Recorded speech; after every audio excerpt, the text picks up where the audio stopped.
Well, I hope to share this practical um, plus abstract insight. Whether it's a personal or business venture you're thinking about investing time, energy, and money into, there are a few key actions you can take to make sure you don't end up jilted or jilted again. First, step back. Take some breaths. Step back and see if you can look at it from a bird's eye point of view.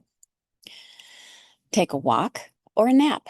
Both of those things can reset your way of perceiving what's going on around you. Ask for wisdom.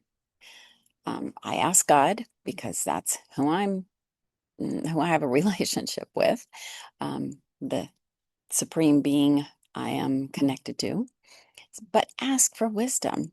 If you ask, you will get it. It will show up somewhere in someone else's words, or just, it's amazing how many things will show up for you when you ask for it. Take inventory. What do you already have and what do you need? Sift through the information. Do you absolutely need what's being offered?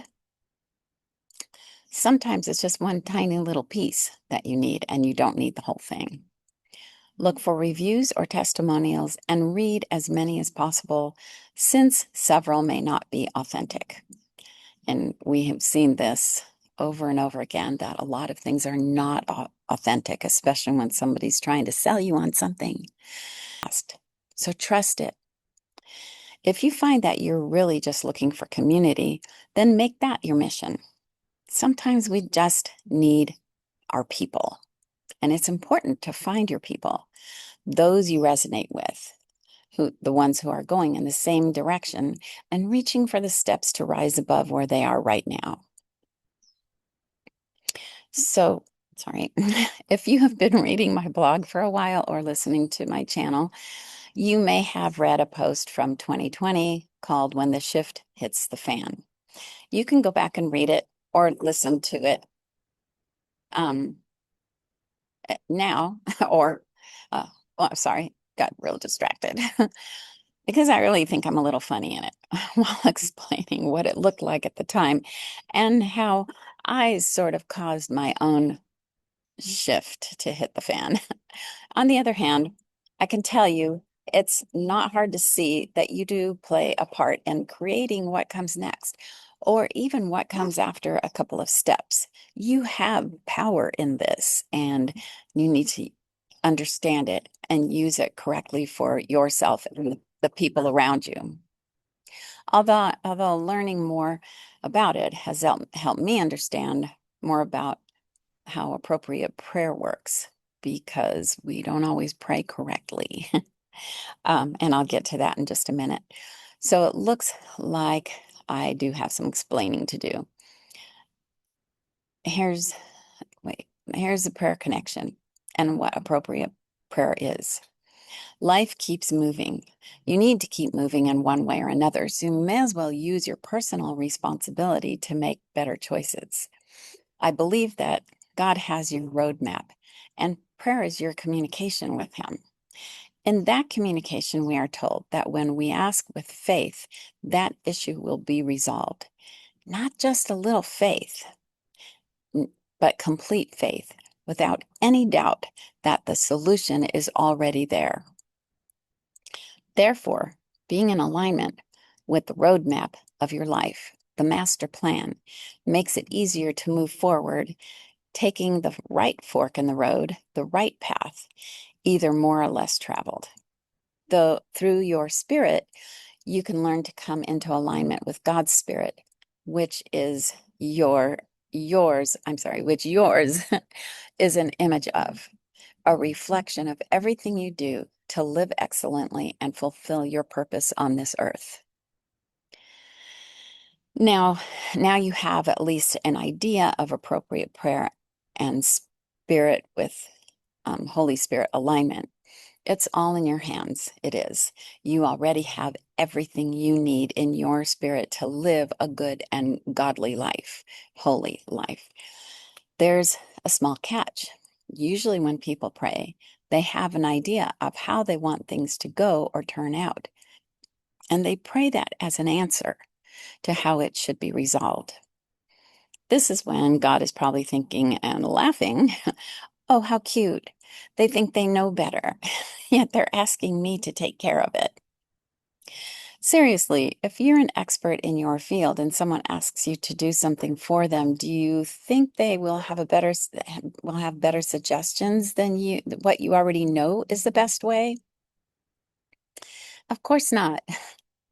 And if you're a parent and your child comes and asks you for something, but they tell you how to get it, come on. Even more so when you ask God or the higher power that is bigger than you with more knowledge and understanding of the bigger picture. It's best not to pray the solution or an exact way you expect things to turn out, because 10 times out of 10, it's not going to happen that way. You'll be taken through a little bit of wilderness before you come back around to that solution or the right solution. So this is because you may not recognize the answer when it appears. And second, because you are limiting the power of God to your understanding, which is like a grain of sand on the seashore of life, minuscule to say the least. And we don't want to be begging and complaining and arguing and whining. That's not prayer. That's our human ego trying to justify where we're at. And the thing is that you ask once, and then after that, your communication should be, thank you for doing whatever it is you're doing to bring me from this spot that I'm in right now to the spot I want to be in, or to the next step, or whatever. Being grateful. So ask once and be grateful eternally.